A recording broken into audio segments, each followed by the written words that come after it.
Okay, so hello, good morning to everyone who is joining. My name is Latricia Vaughns. I am the Research Development Administrator for the College of Liberal Arts and Social Sciences, and I am located in the Dean's Office in Agnes Arnold Hall. So today we are going to be going over how to navigate funding databases. So I know that's a hot topic because you definitely want to find funding for your research. So today I'm just going to go over some of the most commonly used resources for that, namely Pivot, grants.gov, and Foundation Center. Now, something to note, Pivot is actually a subscription service, but the University of Houston has paid for the subscription, so it allows access to anyone with a uh.edu email address. That's the only thing is you have to use your uh.edu email address when you set up your account, or else you won't have access to it for free. And then grants.gov is basically a database that compiles all of the different federal opportunities that are available into one place. And this is a free resource to you. Now, the Foundation Center also has a paid subscription service for their database. However, they do allow you to set up a free account.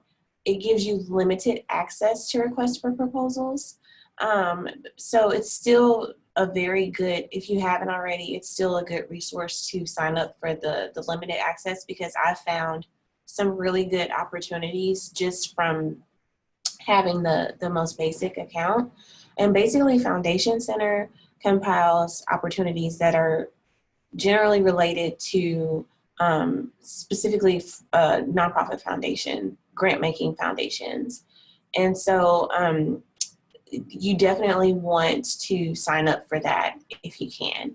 So today, instead of just going through the entire PowerPoint, which the PowerPoint will be available on the class website for you to download, I thought it would be better if I made this more interactive and actually demonstrated to you how to use the databases.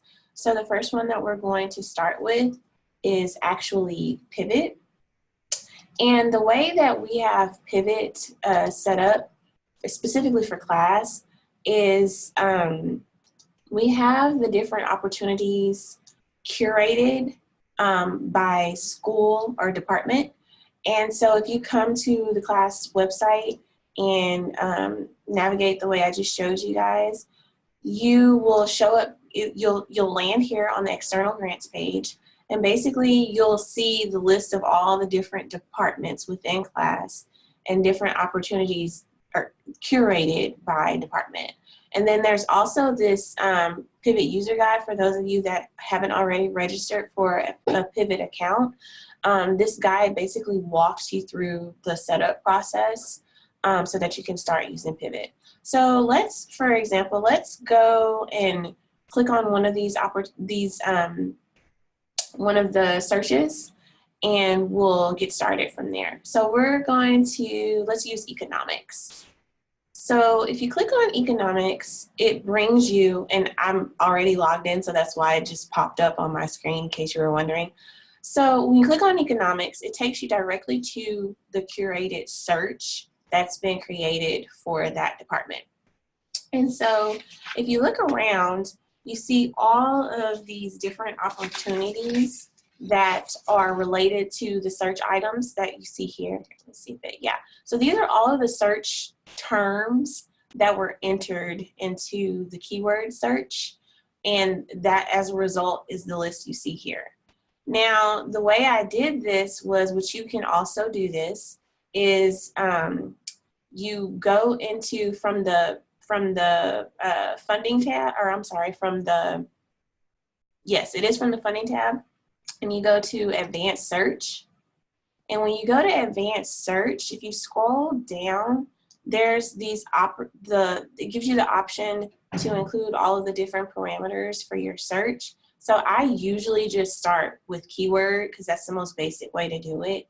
And you type in the different keywords that you want. Let's do, yeah, so as you type, it'll show you all of the different options that relate to the words that you're entering.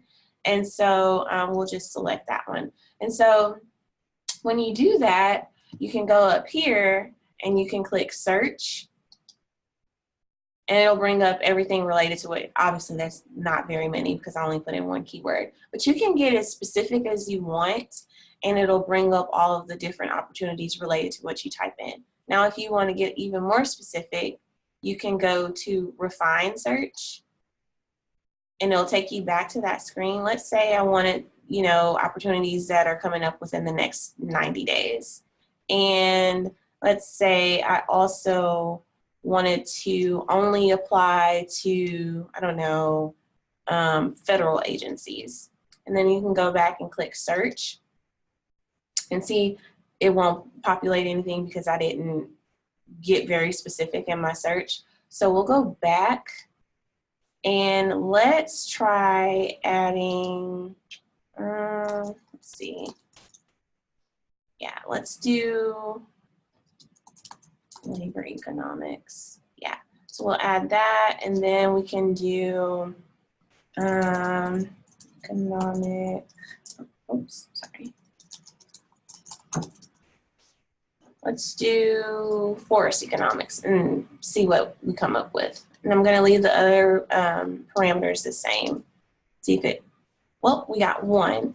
And so basically, you can get as specific as you want when you are doing an advanced search. Now, let's go back to the saved searches that I have. Oh, hold on. Sorry about that.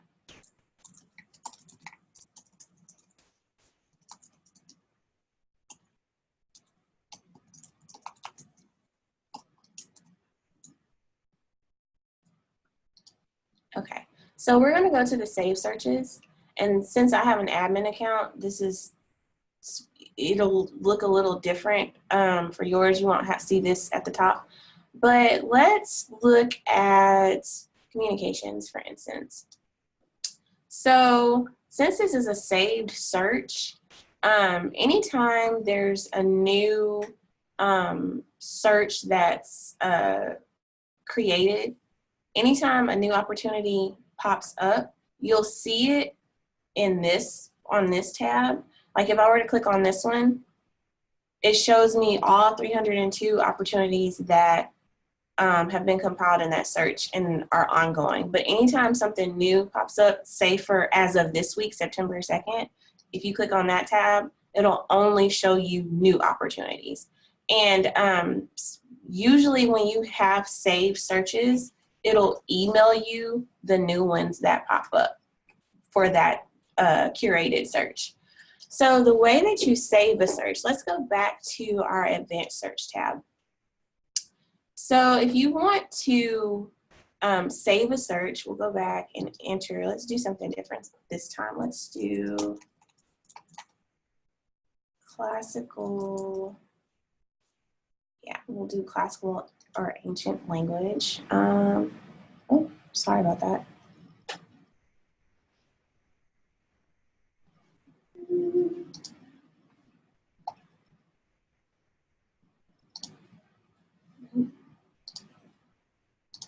Oh, there we go.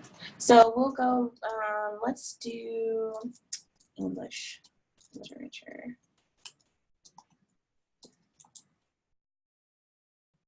Okay, and one more, Latin.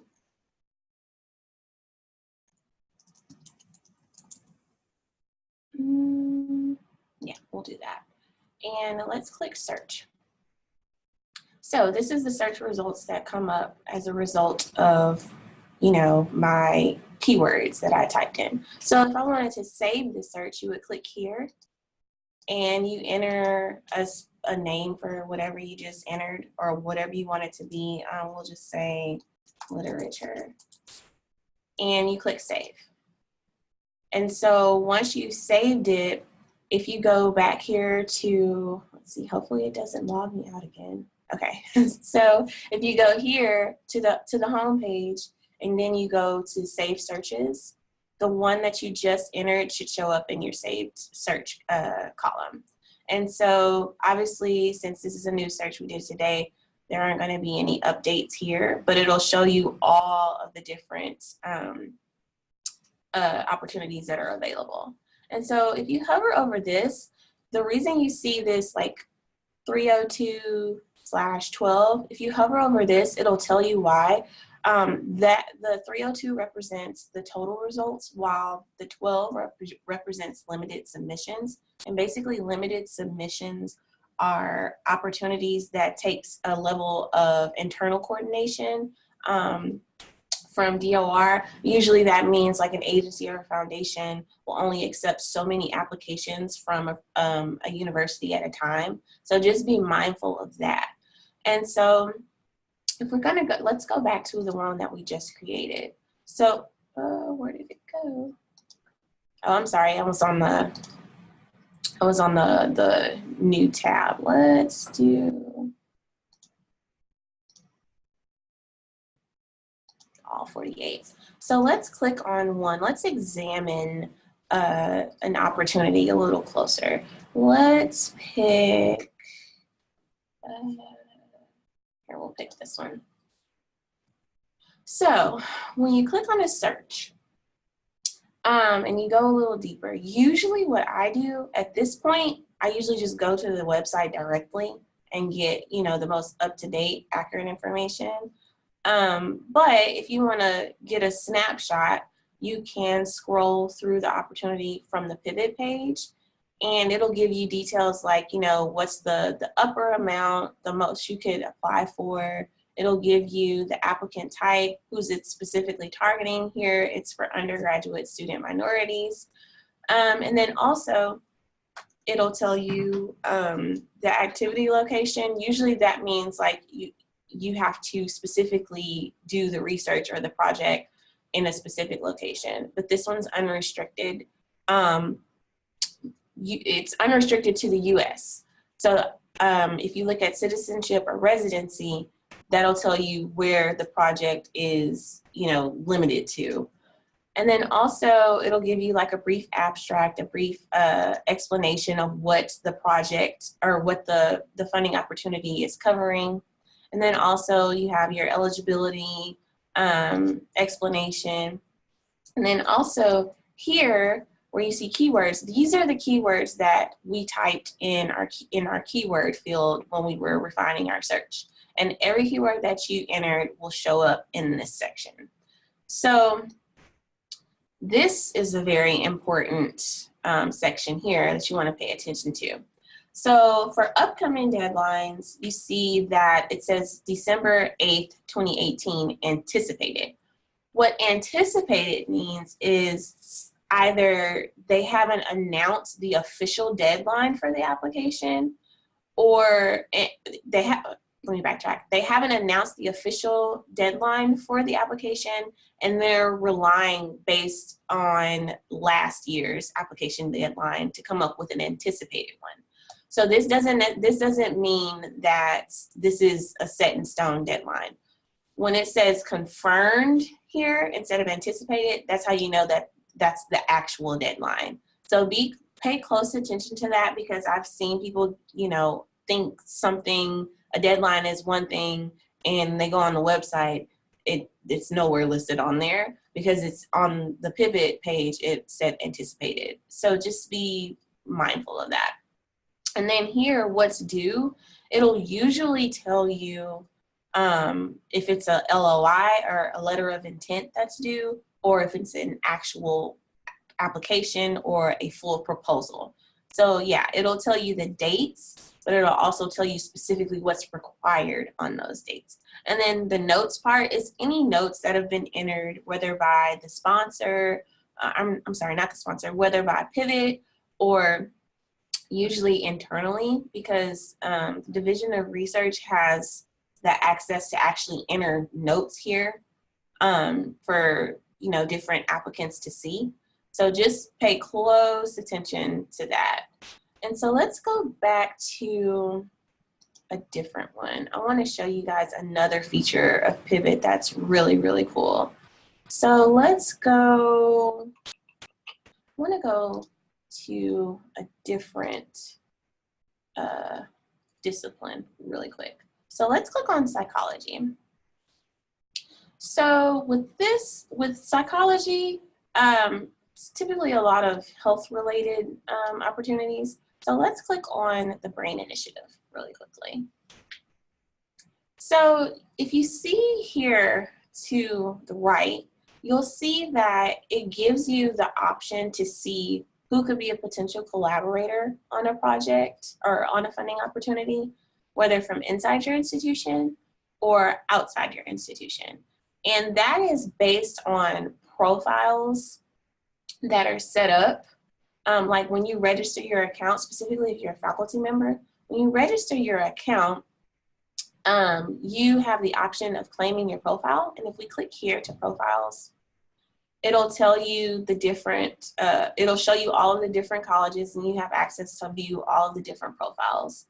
So if you look over here, if you don't have a profile linked to your account, you can claim or create a profile and start receiving funding recommendations from the advisor. And so the advisor is basically a feature in Pivot that, in a sense, curates opportunities specifically based on the criteria that you put in your profile. So let's click on claim or create a profile. So yeah, it won't show you any results because obviously I don't have a profile. So if you can't find your profile, it'll tell you to create your profile here.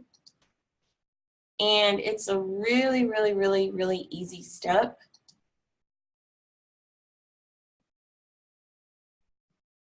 So yeah, and I'm not gonna go through all of it because it's pretty self-explanatory, but you just follow the prompts to create your profile.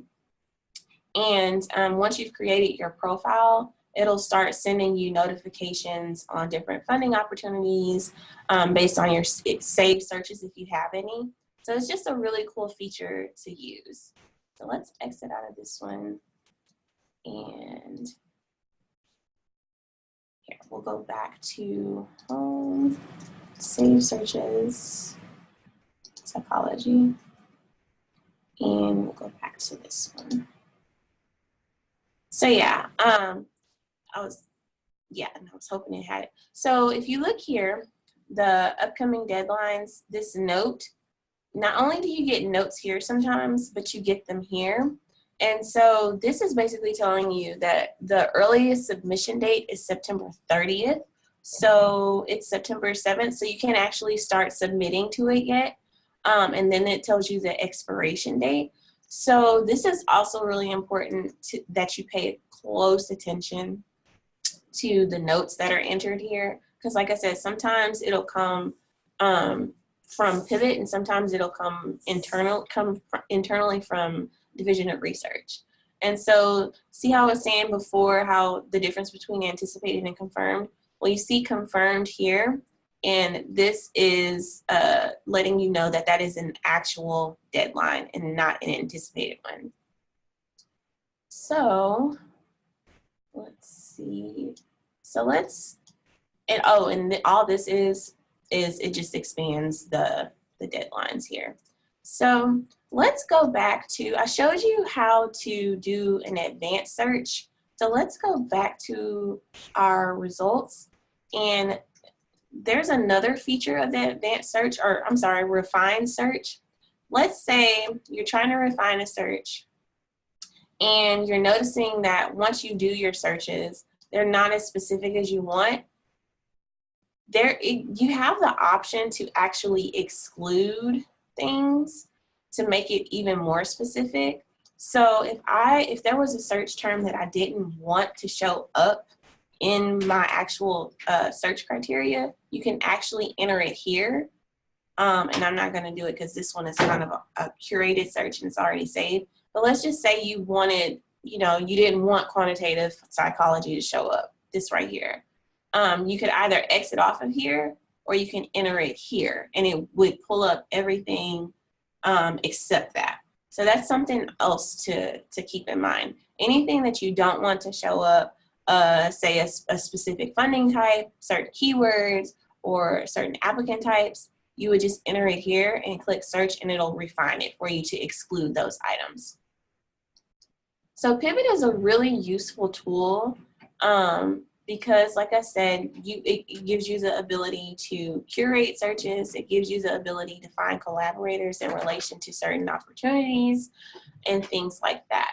So I'm going to go back to the home page, or I'm sorry, to the funding tab, and show you an even more basic way to start a search. Let's just say you don't have anything particular in mind, but you just want to get started looking. This little funding wheel gives you all of the different opportunities that are currently available in Pivot. And if you hover over any parts of the color wheel, it'll tell you specifically what discipline.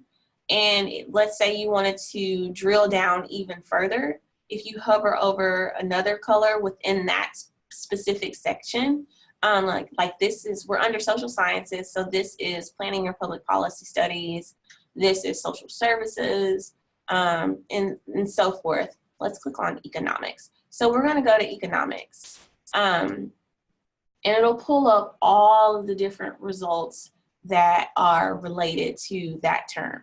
Now, again, if some of these look a little out of place for you, or it's not as refined as you want it to be, again, you can go back to this refined search and get more specific on the terms you do or don't want in the search, and you can search again. Now, on this side, if you look over here, it tells you the different categories within these search results. So out of these 1,081 results, 44 are limited submissions, or require some other type of internal coordination.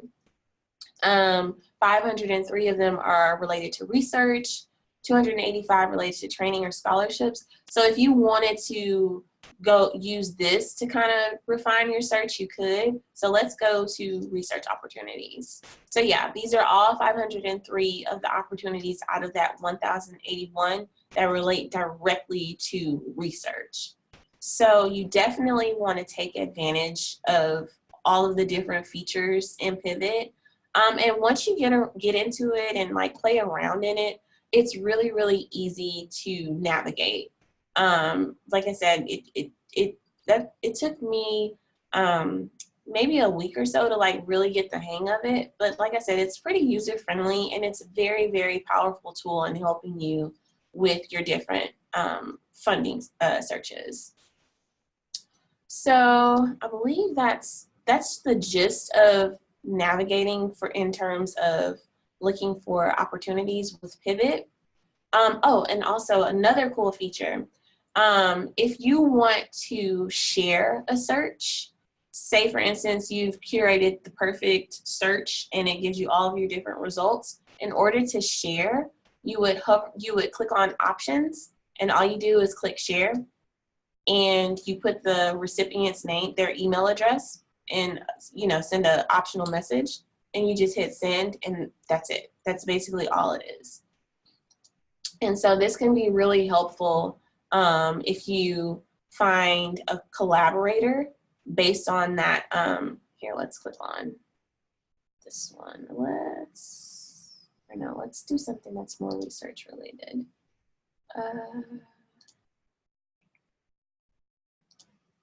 Go back to that one from psychology.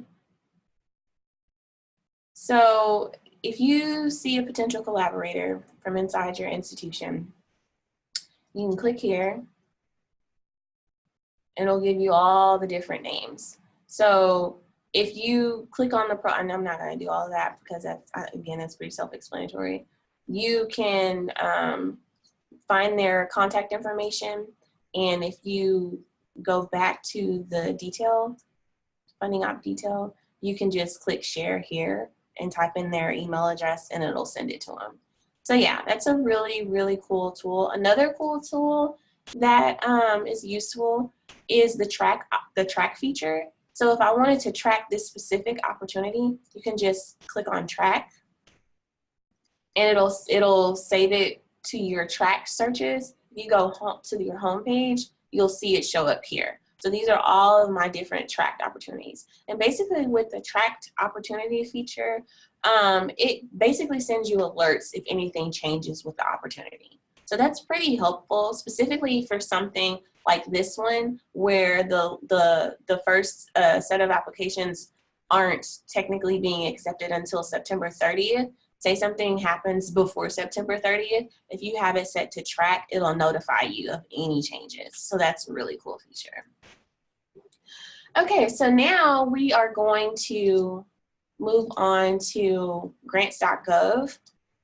Grants.gov is basically all of your different federal funding opportunities in one place. So it literally, every different funding agency, federal funding agency that's out there, all of those opportunities are usually compiled in grants.gov. Again, this is a free resource to you at no cost. You have the option of signing up for an account, which I highly recommend you do, because usually if you wanted to submit something, and let me throw out a disclaimer, some opportunities in grants.gov, like certain like National Endowment for the Humanities awards that are granted specifically to individuals, not necessarily through the institution, you still would have to apply for it through grants.gov. So this is one of those instances where it makes sense to like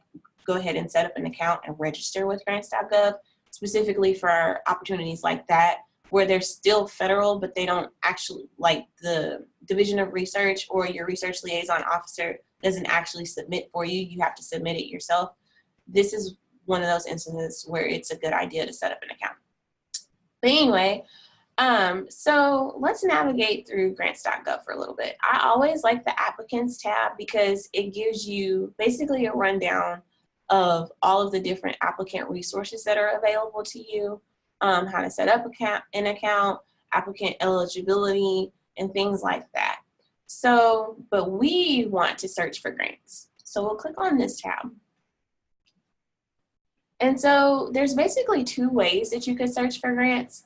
You can either use this top search browser, and you can, yeah, that's basically the only one. I'm not sure whether it's a drop down. But you can search here and type in keywords, or you can search here. If you know the opportunity number, or if you know the CFDA number, you can type it here and click search. And as you search, it'll show up here on this side. This part, the left sidebar of the search page is pretty useful too, because right now these check marks that you see selected, these are all of the different opportunities as they relate to these check marks. So if you don't want something to show up, say, or let's say we only want cooperative agreements. So whatever you check will show up. And so if you don't want something, just uncheck it and it won't show up here. So this is a good tool for narrowing down your search results.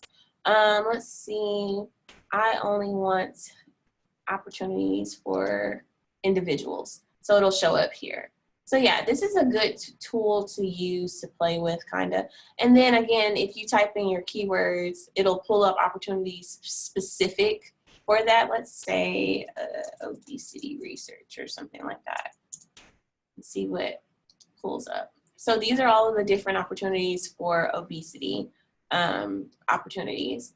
And so from here, you can narrow it down even further by checking or unchecking boxes over here. Let's say we don't want all categories, or let's say we want education. Education results related to obesity opportunities. So if you check on that, it'll narrow it down even more. So it's just a really good resource to use if you're navigating federal funding opportunities. And also, if you wanted to sign up for an account, obviously you would do that up here. And it's pretty easy. I mean, I think grants.gov also gives you the ability to sign up for email alerts based on searches that you have compiled or interests that you have. And again, once you sign up for an account and register, you have the ability to do that. So it's pretty, like I said, grants.gov, it's pretty user friendly. It's pretty easy to navigate. Like, you don't necessarily have to have an account in order to search, but it's helpful if you do, because you might need it in the future for something else, like submitting an award or something. So we're going to move ahead to Foundation Center. Now, Foundation Center, like I said before, is a paid subscription service, but they do allow you to search for RFPs, but like I said, it's pretty limited. So if we click here on Find Funding, and if we go to, let's see, to P&D, which is Philanthropy News Digest, that's where you'll see the limited availability of different RFPs. They also give you different news related to grants that were awarded and things like that. So it's really cool to keep up with this one. And because with the funding landscape of different federal agencies, it's more competitive, so that a lot of times you're going to have to be creative in your funding searches and looking outside of what you typically would. And so Philanthropy News Digest, which is a subset of Foundation Center, it's a really helpful resource in trying to do that. So if you click on RFPs, or I'm sorry, hover over it, it'll give you all of the different categories related to the limited RFPs that they'll show you. So let's click on here. Let's do science or social science. We'll do that one. So as you can see, there's only 3. I'm pretty sure there's more than that, but since this is a limited showing of them, this is all that'll show up. And I mean, you can search by state, or you can search with keywords if you know it, but unless you have a paid subscription, it really won't show you a detailed list of what they have available. But yeah, and if you click on one of them, it'll give you like a pretty detailed synopsis of what the opportunity is about. And so if you want to go to the complete RFP, you would click here, and that's usually toward the bottom of the page or the bottom of the summary. And it takes us directly to the website. So again, it's not extremely detailed because it's limited, because it's subscription based, but it is a very, very good resource to use, because like sometimes, like this one only shows 3, but sometimes I've gone on here and it's showed like a list of like 30. So here, let me get back to where I was at.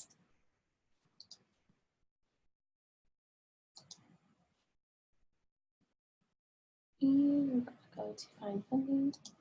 So yeah, sometimes the list is pretty detailed, sometimes it's not. Again, it's pretty basic because it's for its subscription. So let's look at medical research. See, like this one, the other one had only 3. This one has like 38. So again, if you aren't aware of this resource, it's a really good one to use in case, you know, if you're kind of trying to get creative in your funding search. So yeah, but that's basically it, guys. And some other resources that you could use are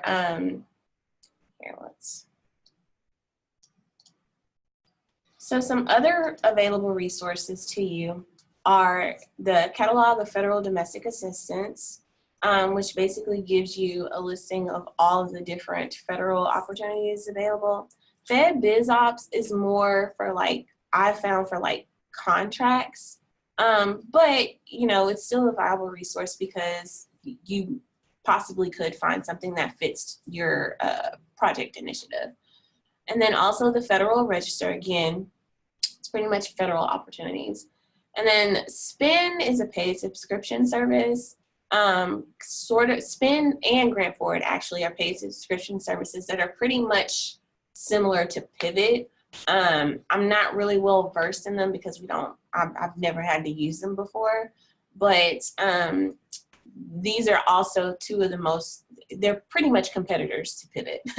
So these are also some really good databases available to you. But Pivot, Grants.gov, and Foundation Center are the most commonly used by our faculty. So that's why I highlighted those. But yeah, like I said, this information, this PowerPoint will be available to you online on the class website, as well as a recording of this webinar. So yeah, thanks for tuning in, and I hope you got some valuable information from it. Thanks.